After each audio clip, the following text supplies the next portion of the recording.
విద్యాశాఖ సమీక్షకి విద్యాశాఖ మంత్రి సబితా ఇంద్రారెడ్డిని కూడా లోపలికి రానివ్వలేదు అని ఒకటి. తప్పది. హోంమంత్రిని కూడా ఒక ఎస్ఐ ఇవన్నీ తప్పు. ఏంటంటే ఆయన మీద బురద తల్లుతున్నారు, రాళ్ళేస్తున్నారు. హోంమంత్రి మాట్లాడుతున్నారు సార్ మొహమ్మద్ అలీది. కేసీఆర్ కూడా కారణాలు కలవకపోవడానికి. ఎందుకు సార్, ఎందుకు కలవకపోతున్నారు? ఆయనకి ఏంటంటే ఇప్పుడు మీరు నేను వేరు. ఒక రాష్ట్ర ముఖ్యమంత్రి అన్నప్పుడు ఆయన కొన్ని ఇష్యూస్ మీద ఆలోచిస్తున్న టైంలో డిస్టర్బ్ కాడు ఆయన అందరిలాగా. ఎవడన్నా రాని బయట అంతే. ఆయన అనుకున్నది దాని మీద ఆన్సర్ దొరికేదాకా ఆయన దాని మీదనే ధ్యానం చేసినట్టుగా పరిశోధన అంతే. ఎవరెవరితో మాట్లాడాలి, ఎవరిని పిలవాలి, వాళ్ళే వస్తారు. అదొక పద్ధతి. అది ఆయన ఆలోచన పద్ధతి అట్లుండేది. ఇంకోటి ఒక లెవెల్కి వెళ్ళిన తర్వాత మనకు అహంకారంగా కనబడుతుంది, కానీ వాస్తవంగా ఏంటంటే వాళ్ళకి సమయం దొరకదు. ఇప్పుడు రేవంత్ రెడ్డి అన్నాడు, నేను కంచెలు బద్దలు కొట్టినా అన్నాడు. ఎంతమందిని కలుస్తున్నాడు? 5 సార్లు గెలిచిన ఎమ్మెల్యే గుమ్మడి నరసయ్యనే కలవలేదు. ఏదైనా కానీ అంటే ఇప్పుడు నువ్వు పోగలుగుతావు ఇమ్మీడియట్ గా, నేను పోగలుగుతానా? లేనప్పుడు మన ముఖ్యమంత్రి అన్నప్పుడు ఆ బాధ్యతలు ఉంటే అర్థం చేసుకోవాలి మనం. కేసీఆర్ విషయంలో నేను తప్పట్టేది ఏంటంటే అది ఫక్త్ రాజకీయ పార్టీ, నాది ఉద్యమ పార్టీ కాదన్నాడు, బాగానే ఉంది. కానీ నీ అనుబంధం ఎట్లా పోతుంది? ఇప్పుడు మేమందరం ఓన్ చేసుకున్నాం. అవును సార్. మరి ఓన్ చేసుకున్న వాళ్ళని ఒకటేసారి ఒక స్ట్రోక్ తో కట్ చేస్తారంటే మేము ఊపుకుంటాము. మేము అంటాం ఇట్లనే, మాకు అది అహంకారంగానే కనబడుతుంది. అవును సార్. నీకేమో సమయపాలన కనబడుతుంది. అది ఒక్కటే ఆయన విషయంలో ఏంటంటే కొన్ని చేయాల్సిన పనులు చేయలేదు, కొంతమందిని కలవాల్సిన వాళ్ళని కలవలేదు, కొంతమంది చేయాల్సింది చేయలేదు. ఇవన్నీ ఉన్నాయి. బట్ తెలంగాణ ప్రజల కోణంలో నుంచి చేసినప్పుడు ఆయన నిజంగానే దేవుడు. ఎవరికేం తక్కువ చేసిండు అని చెప్పి ఆయన తిట్టాలి? నేను చెప్తున్నా కదా, స్వాతంత్రం వచ్చిన తర్వాత ఏ రాష్ట్రంలోనైనా ముఖ్యమంత్రుల యొక్క ప్లస్ పాయింట్స్ మైనస్ పాయింట్స్ తీసుకోండి, కేసీఆర్ ఇస్ టాప్. రెండవది, ఆయన ఇంకొక 5 ఏళ్ళు ఉండుంటే అసలు 57 ఏళ్ల విధ్వంసం నుంచి తెలంగాణను 100% పునర్నిర్మాణం చేసేవాడు. వాళ్ళు చేసింది చెప్పుకోలేదు ఎలక్షన్లలో. వాళ్ళ ఓటమి వాళ్ళ వైఫల్యం కాదు, అది చెప్పుకోలేదు. ప్రజల కమ్యూనికేషన్ గ్యాప్ అయిపోయింది. కానీ కేసీఆర్ గారు ఓడిపోగానే సార్, అంటే మెజారిటీ కాంగ్రెస్ కి రాగానే ఆయన సాయంత్రం ప్రగతి భవన్ నేరుగా గజ్వెల్కి వెళ్ళిపోయాడు. అంటే బయటకు వచ్చి మాట్లాడి గవర్నర్ కి వెళ్ళేసి లెటర్ ఇస్తారు కదా సార్, అదంతా ఆయన ఇవ్వాలని అంటే ఉమ్మడి రాష్ట్రం నుంచి వీళ్ళే చంద్రబాబు నాయుడు వీళ్ళు ఇవ్వడం. ఇవన్నీ ఒకరితో ఒకరిని కంపేర్ చేయొద్దు, ఎవరి పద్ధతులు వాళ్ళకు అంతే. ఆయన ఎక్కడి నుంచైనా పంపొచ్చు, ఎవరి ద్వారానైనా పంపొచ్చు. మనము ఎప్పుడు కూడా మన కొడుకులు 2 పిల్లలు ఉంటే కూడా ఒకరితో ఒకరిని కంపేర్ చేయొద్దు.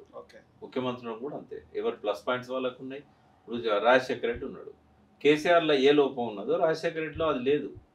ఆయన నమ్ముకున్న వాళ్ళందరికీ ఆయన హెల్ప్ చేశాడు. కేసీఆర్ కూడా చేస్తాడు, ఆ విషయంలో ఆయన తక్కువ కాదు. కానీ కొన్ని వేల మంది లక్షల మంది ఉండేసరికి అందరికీ ఆయన చేయలేకపోయాడు. బట్ ఆయనకి ఎవరైతే దగ్గర అనుకున్నాడో వాళ్ళకి చేశాడు ఆయన.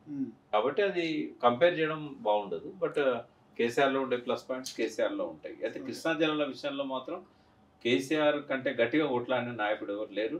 నీళ్ళ గురించి అవగాహన కూడా కేసీఆర్కు ఉన్నంత అవగాహన ఇంకెవరికి కూడా లేదు ఈ రాష్ట్రంలో. అంటే ఎక్కడ నీళ్లు పారించాలి, ఎక్కడ పారవు, ఎక్కడ మిట్ట ఉన్నది, ఎక్కడ వంపు ఉన్నది, ఎక్కడ మనకు రిజర్వాయర్స్ ఉన్నాయి, ప్రతి విషయంలో కూడా ఈ 9.5 ఏళ్లలో కేసీఆర్ అద్భుతంగా నీటిపారుదల వ్యవస్థను తీర్చిదిద్దాడు. వీళ్ళందరికీ వాటి గొప్పతనం తెలియక మౌలానా సాగర్ మీద విరుచుకోబడతారు, కాళేశ్వరం మీద విరుచుకోబడతారు. రేపు లైఫ్ లైన్ అవే ప్రాజెక్టులు. ఇప్పుడే కాదు, ఇంకా తెలంగాణ తెచ్చినందుకు కేసీఆర్ పేరు ఉంటుందో లేదో నాకు తెలియదు, కానీ కాళేశ్వరం కట్టినందుకు ఇంకో 1000 సంవత్సరాలు ఆయన పేరు ఉంటుంది. రైట్. అవి రిపేర్ చేస్తూనే ఉంటారు, మళ్ళీ వాటిని కాపాడుకుంటూనే ఉంటారు. సార్, ముఖ్యంగా హైదరాబాద్కి సంబంధించి ఏదైతే అసెంబ్లీలో కానీ రీసెంట్గా మన డిస్కషన్లో కూడా వచ్చింది, ఏదైతే ల్యాండ్ 1 ఎకరాకి సంబంధించి ఆ ల్యాండ్ అడ్డగోలుగా అప్పట్లో ఇవ్వడం జరిగిందని చెప్పేసి ప్రస్తుతం ముఖ్యమంత్రి అంటే మొన్న అసెంబ్లీలో ఆయన మాట్లాడేటప్పుడు నేను కూడా విన్నా. ఆయన ఏమంటారంటే 1 ఎకరంలో 1:1.5 1.3 మన కన్స్ట్రక్షన్ కు అనుమతిస్తారు square feet area. But KCR ఏకంగా 1:4 1:5 ఇచ్చాడు. అంటే హైరైజ్ బిల్డింగ్స్ ఇచ్చి అందులో 1 లక్ష ఎస్ఎఫ్టీ, ఒక్కొక్క దానిలో 1 లక్ష ఎస్ఎఫ్టీ ఇట్లా రాయించుకున్నాడు అని చెప్పి. అంటే ముఖ్యమంత్రికి ఆధారాలు లేకుండా మాట్లాడకూడదు. నువ్వు ఒక ఆరోపణ వేసినావు కేటీఆర్ మీద, ఆయన మినిమం సంస్కారం కూడా లేకుండా అమర్యాదగా ఆయన గురించి ఉచ్చరిస్తాడు. మాజీ మంత్రిని సార్, ప్రజెంట్ ఎమ్మెల్యే అట్లా దుర్భాషలు ఆడవచ్చా ఫ్లోర్లో ఒక ముఖ్యమంత్రి? సరే, అది ఆయన సంస్కారానికి వదిలేద్దాం. 1 లక్ష ఎస్ఎఫ్టీ కేటీఆర్ రాయించుకున్నట్టుగా నీ దగ్గర ఏదైనా ఆధారం ఉందా? ఆధారాలు లేకుండా ఒక ముఖ్యమంత్రి ఇష్టం వచ్చినట్టు ఆవాకులు చెవాకులు ముఖ్యమంత్రి స్థానంలో కూర్చొని మాట్లాడవచ్చు సార్. ఓకే. ఇప్పుడు వీళ్ళు ఎందుకు ప్రచారం చేస్తున్నారో నాకు తెలియదు, కానీ ఒక్కొక్క ఉపన్యాసం మీద ఒక 100 ప్రివిలేజ్ మోషన్స్ చేయవచ్చు అన్నట్టు. రేవంత్ రెడ్డి మాట్లాడే ప్రతి మాట మీద అది అబద్ధం అని అవుతుంది, అది దుర్భాష అని అవుతుంది. ఓకే, ఏదో ఒకటి ఉంటుంది, ప్రతి దాని మీద వేయచ్చు వాళ్ళు ప్రివిలేజ్ మోషన్. తబాకులు ఉల్లంఘనే అవుతుంది. అది ఎవరు స్టార్ట్ చేశారు? 1 ఎకరంలో 1:3 కాదు, 1:1.3 అని చెప్పాడు. 1:3, 1:4 అంటే 3 రెట్లు 4 రెట్లు హై రైజ్కి ఎవరు ఇచ్చారు ఫస్ట్ పర్మిషన్? అది కేసీఆర్ ఇచ్చాడు. అంతకంటే ముందు నేనే కట్టిన హైదరాబాద్ సిటీని అని చెప్పే చంద్రబాబు నాయుడు ఇవ్వలేదా? ఈయన కేసీఆర్ మాట మాట్లాడకుండా హైదరాబాద్ నగర నిర్మాణం కుతుబ్ షాయిలు చేశారు, చంద్రబాబు చేశాడు, రాజశేఖర రెడ్డి చేశాడు, తర్వాత నేను చేస్తున్నా అంటున్నాడు. మధ్యలో 9.5 సంవత్సరాల గురించి ఎక్కడ మాట్లాడాడు? కేసీఆర్ చరిత్ర రాగా ద్వేషాలల్లా ఇదొకటి. కేసీఆర్ పేరే రాదు.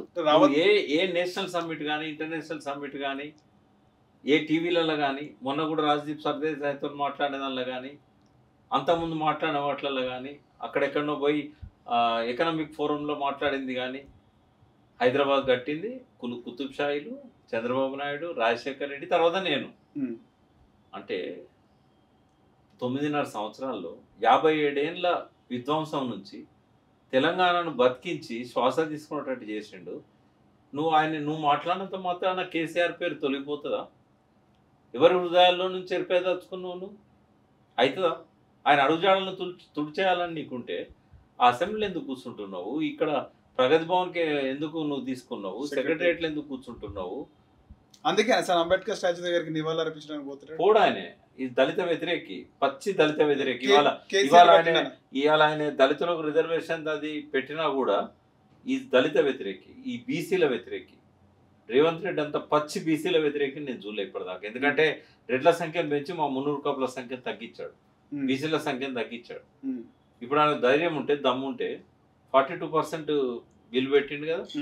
ఈమనండి 20,000 crores ఇస్తామని చెప్పి మేనిఫెస్టోలు రాశారు. బీసీలకు 20,000 కోట్లు ప్రతి సంవత్సరం ఇస్తా అన్నాడు. కాంట్రాక్టర్లలో 42% ఇవ్వమనండి. కేసీఆర్ మన గౌడ్స్కు వైన్ షాపులలో 50% ఇచ్చాడు. నువ్వు ధైర్యం ఉంటే, నీ దమ్ముంటే, ఓన్లీ ఫర్ గౌడ్స్, ఓన్లీ గౌడ్స్కి ఇచ్చాడు ఆయన, అంటే వాళ్ళ వృత్తి కాబట్టి. నువ్వు ఇప్పుడు బీసీ కాంట్రాక్టర్లలో బీసీ కాంట్రాక్టర్స్ ఉన్నారు, 42% రిజర్వేషన్ పెట్టు. రైట్. ఇప్పుడు పార్లమెంట్కి వదిలేయడానికేమో బిల్లులు పెడతావు, నీ చేతిలో ఉన్నది పెట్టవా నువ్వు? నీకేం ప్రేమ ఉంది బీసీల మీద? నువ్వు చెప్పినావు కదా 20,000 కోట్లు ఇస్తాను, ఈ బీసీ సప్లాన్ పెట్టు. నువ్వు చెప్పింది కదా బీసీ సప్లాన్ పెడతా అని.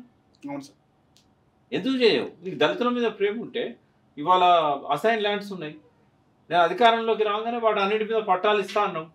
పట్టాలు ఇవి మరి ఎవరొద్దన్నాడు నిన్ను? ఇవేమన్నా డబ్బులు ఖర్చు అయ్యేటియా? పట్టాలు ఇస్తే డబ్బులు ఎక్కువ వస్తాయి, ఎందుకంటే వాళ్ళు అమ్ముకునేవని రెగ్యులరైజ్ చేస్తారు. చేసినప్పుడు రిజిస్ట్రేషన్లు పెరుగుతాయి కదా. నీకు డబ్బులే లేవు, ప్రభుత్వానికి ఆదాయం వస్తుంది కదా. ఆదాయం వచ్చేది ఎందుకు చేయవు? ఎవడొద్దానండి నేను ఆదాయం వచ్చేది చేయకుండా? ఏ ఒక్క మంచి లక్షణం భూతార్థం పెట్టి వెతికినా కూడా రేవంత్ రెడ్డిలో కనబడుతుంది. సార్, ఈ కళ్యాణ లక్ష్మికి సంబంధించి కళ్యాణ మస్తు అనే విధంగా డిజైన్ చేసినారు ఈ కాంగ్రెస్ ప్రభుత్వం. సో కళ్యాణ లక్ష్మికి సంబంధించి ఆల్రెడీ కవిత గారు మాట్లాడినారు, ఎమ్మెల్సీ కవిత మాట్లాడుతూ 13 లక్షల మహిళలకు, పెళ్ళై యువతులకు కళ్యాణ లక్ష్మి పథకం ఇచ్చినాము. ఇప్పుడు కాంగ్రెస్ ప్రభుత్వం కళ్యాణ మస్తు పేరుతో కేవలం డబ్బులు కాకుండా తులం బంగారం ఇస్తా అన్నది. దీనికి సంబంధించి ఏమంటారంటే మంత్రి పొన్నం ప్రభాకర్ లేసి ఇవ్వలేము, ఇవ్వము అని చెప్పి కూర్చున్నారు. అది వెనకడ సామెత ఉన్నది కదా, ఒడ్డెక్కేదాకా ఓడమల్లన్నా, ఒడ్డెక్కినాక బోడమల్లన్నా. కాంగ్రెస్ విధానం అది. వాళ్ళకే అర్థం కావాలి ఇప్పుడు ఎవరైతే నష్టపోతున్నారో, ఇది నమ్మి ఎట్లయితే ఓట్లేసారో ఈ రేవంత్ రెడ్డి మీద వాళ్ళ అభిప్రాయాలు ఏందో మీరు పోయి కనుక్కోవాలి ప్రజలలో. ఈ 15 నెలల్లో చాలా వరకు పెళ్లిళ్ళు జరుగుతాయి కదా సార్, అలా గరీబోలు జరుగుతాయి, ప్రతిరోజు జరుగుతున్నాయి. ప్రజలు మోసం చేస్తారు. ఓట్ల రూపంలో వేస్తారంట సార్, పడతాయి ఖచ్చితంగా. ఒక్కసారి నమ్మక ద్రోహం చేసినోడిని ఓట్లు వేయకపోవడమే కాదు, కనబడితే ముఖం మీద ఉమ్మేస్తారు, ఎంటబడి తరుముతారు, బట్టలు లాగులు కూడా తీస్తారు. నేను అసెంబ్లీలో చెప్పిండు కదా, ఈయన సెక్యూరిటీ లేకుండా జనంలోకి బొమ్మలు బట్టలు కూడా తీసుకొడతారు, ఊకుంటారు. ఇప్పుడు రైతులు ఆత్మహత్యలు చేసుకుంటారు. ఆత్మహత్య చేసుకోవడానికి కారణమైన వ్యక్తిని వాడు చావడానికి సిద్ధపడ్డాడు, ఊకుంటాడా? గుర్తు పట్టుకొచ్చి దంచుతాడు. ఇప్పటికైనా నాకు అర్థం కావాలి, సెక్యూరిటీ లేకుండా బొమ్మలను జనం లోపలికి రేవంత్ రెడ్డి పరిస్థితి ఏందో అర్థమవుతుంది. అలాగే చదువుకున్న అమ్మాయిలకి స్కూటీ అని కూడా చెప్పినారు కదా సార్. ఈ దీనికి సంబంధించి సరూర్నగర్ స్టేడియంలో ప్రియాంక గాంధీ వచ్చారు. మంచిదే, భ్రమలు తొలగిపోవాలి. నిరుద్యోగ యువకులకు కూడా భ్రమలు తొలగిపోవాలి. వాళ్ళ ఒంటి మీదనే లాఠీలు ఆడించండు. గ్రూప్ 1 పరీక్షకు రెడీ అయిపోయేటోళ్ళ మీద అశోక్ నగర్లో లాఠీ చార్జ్ చేయించాడు. వాళ్ళే కదా బస్సులలో పోయి తల్లిదండ్రులకు లేదురా మాకు కేసీఆర్ పెన్షన్లు ఇచ్చిండు, రైతు బంధు ఇస్తున్నాడు, రైతు బీమా చేస్తున్నాడు, నీళ్ళు ఇచ్చిండు పొలాలకు, మేము ఆయనకే ఓటెత్తామంటే మేము మీ భవిష్యత్తు అయిపోయింది, మాది ఎదిగే తరం, మా భవిష్యత్తు కోసం మీరు ఆయనకు ఓటేయకండి, ఎందుకంటే ఆయన మాకు ఉద్యోగాలు ఇవ్వలేదు. అబద్ధాలు నమ్మి నిరుద్యోగ యువకులు బస్సులు వేసుకొని పోయి ఊరూర తల్లిదండ్రుల మనసు మార్చారు. వాళ్ళు ఏం చెప్తారు ఇప్పుడు అడగండి వాళ్ళను. మీ వల్లనే కదా రేవంత్ రెడ్డి అధికారంలోకి వచ్చింది. ఎట్లాంటి వాడిని దించారు, ఎట్లాంటి వాడిని పెట్టుకున్నారు. ఇప్పటికీ నమ్మిస్తున్నాడు 50,000 ఉద్యోగాలు నేను ఇచ్చిన అని. అలా నోటిఫికేషన్లు ఈయన కొత్తగా ఇచ్చింది 6,000 ఉద్యోగాలకు, మిగతా అన్ని కేసీఆర్ ఖాతాలో పడతాయి. అవి కానీ కాంగ్రెస్ ఖాతాలో పడ్డాయి. ఇప్పుడు ఆయన ఏదైనా చెప్తారు, అబద్ధం ఏదైనా చెప్తారు. కొంతమంది మన తెలంగాణలో కూడా ఆవేశపరులైన జనం ఉంటారు. మన దానిలో గద్దెగిరిందంటే వాడి ఇంటికి పోయి పెళ్ళంతో ఎద్దెగిరిందని చెప్తాడు. అట్లాంటి మూర్ఖులంత కాలం రేవంత్ రెడ్డి లాంటి వాళ్ళు వర్ధిల్లుతూనే ఉంటారు. వాళ్ళు చెప్పే మాటలు అబద్ధాలు ప్రచారం అయితేనే ఉంటాయి. ఈ మూర్ఖత్వం వదులుకోవాలి జనం. ఈ నిరుద్యోగ యువకులకు నేను చెప్తున్నాను, మీరు చేసిన తప్పును సరిదిద్దుకోవాలంటే మళ్ళీ బస్సులు వేసుకొని పోయి మేము తప్పు చేసినామని మీ తల్లిదండ్రులను క్షమాపణ అడగండి. ఊరూరు పోయి మీరే కదా, మీరు చేసిన ద్రోహమే కదా ఇది. మీరు అంతే ఎడ్యుకేటెడ్స్. ఆ 9.5 ఏళ్ళల్లో జనాభాకు ప్రపోర్షనేట్గా వచ్చే ఉద్యోగాల విషయంలో ఏ రాష్ట్రం భారతదేశంలో ఇవ్వనన్ని ఉద్యోగాలు తెలంగాణ ప్రభుత్వం ఇచ్చింది. సరే వాళ్ళు చెప్పుకోవడంలో విఫలమైనలు, మీరు అర్థం చేసుకోవడంలో విఫలమైనలు. మీరే పోయి మీ తల్లిదండ్రుల మనసు మార్చి ఓట్లు వేయించారు రేవంత్ రెడ్డికి.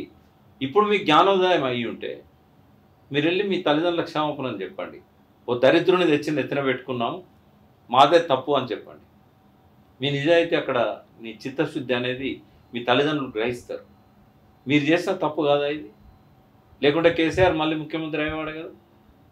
ఇంత దౌర్భాగ్యంగా ఉండేదా కేసీఆర్ పాలన? వాళ్ళు చేసిన తప్పు. 70,000 కోట్లు ఆదాయం తగ్గిందని చెప్పి ఆయన ముఖ్యమంత్రి చెప్తారు. కాదబ్బా, ఎవడన్నా కొన్ని మనసులో పెట్టుకుంటారు, కొన్ని బయటికి చెప్తారు. చేతగాంతనాన్ని బయటికి చెప్పే మొదటి ముఖ్యమంత్రి రేవంత్ రెడ్డి. ఇప్పుడు నీ నోటి దూలతోని రాష్ట్రానికి ఆదాయం లేదు, అప్పుల పాలైనాము, మా దగ్గర రూపాయి లేదంటే పరిశ్రమలు పెడతారు ఎవడన్నా వచ్చి? రియల్ ఎస్టేట్ విలువ పెరుగుతుందా? రియల్ ఎస్టేట్ విలువ తగ్గడానికి ఇట్లాంటి నోటి మాటలతో పాటు హైడ్రా, మూసీ లాంటి అనవసరమైన అన్ని టేకప్ చేసి ఇవాళ రియల్ ఎస్టేట్ జీరో చేస్తాం. నేను రేవంత్ రెడ్డి ముఖ్యమంత్రి అయ్యే ముందు ఏమనుకున్నా అంటే, ఈ దరిద్రునికి వేరే ఏం తెలియదు, కనీసం రియల్ ఎస్టేట్ అన్నా 20 ఏళ్ళ నుంచి చేస్తున్నాడు, డబ్బులు సంపాదిస్తున్నాడు, ఆ రియల్ ఎస్టేట్ అన్నా బాగుపడుతుందేమో, తింటే తినని, కబ్జాలు చేయని, కానీ రియల్ ఎస్టేట్ అన్నా బాగుపడుతుందేమో అని అనుకున్నా. ఇలా ఎంతమంది పొట్టలు కొట్టిండంటే రోడ్ల మీద తిరిగే ప్రతి ముగ్గురులో ఒకరు రియల్ ఎస్టేట్ చేస్తారు హైదరాబాద్ సిటీలో. లక్షలాది మంది నిరుద్యోగ యువత రియల్ ఎస్టేట్లో వెతుక్కుంటున్నారు వాళ్ళ ఆదాయాన్ని. వాళ్ళ పొట్ట మీద కూడా సర్వనాశనం చేసినావు కదా.